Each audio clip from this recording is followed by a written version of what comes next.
A Lookout Mountain man wants to make sure some people buried in a deserted cemetery are not forgotten. So he's enlisted some help from Vanderbilt University.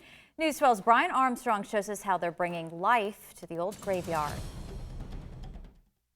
Carrington Montague has lived out on Lookout Mountain for years, and one of the things that has always caught his attention was a likely mostly unmarked graveyard.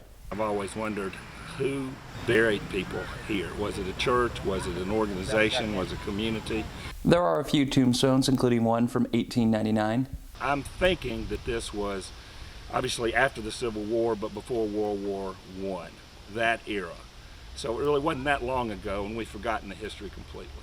He thinks there are multiple people buried on the town-owned land and enlisted the help of Vanderbilt University. We have geophysical survey equipment. A ground penetrating radar is what we're going to be using. You might have seen it in something like CSI, where they're looking for dead bodies.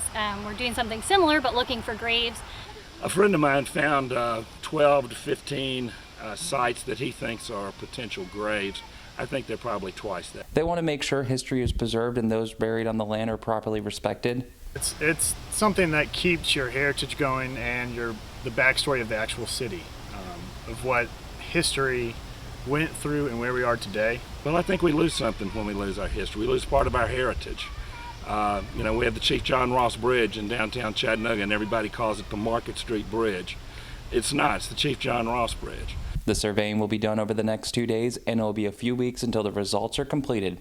This type of geophysical survey work, a lot goes into it on the back end. Obviously, we're out here putting our boots on the ground, but then after we're done collecting this out here, it'll be a few week-long process in which we process the data in the lab, and that's where we actually get any results. Brian Armstrong, News 12 Now.